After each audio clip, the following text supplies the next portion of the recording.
One of the very common mistakes is to accidentally think that you've knit a stitch, but you don't, and that's called slipping a stitch.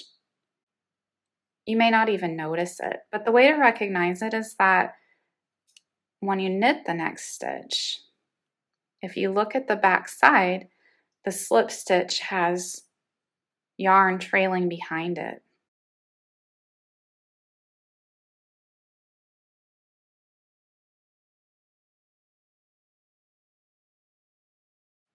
And the knitted stitches don't, they have the little bumps.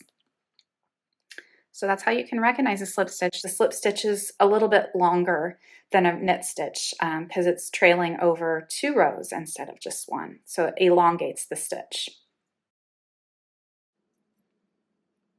Put it on the tip of your needle.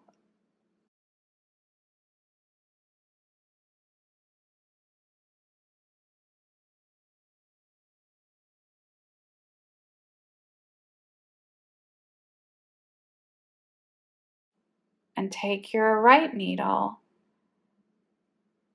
and take the stitch that's from the row below and pull it over.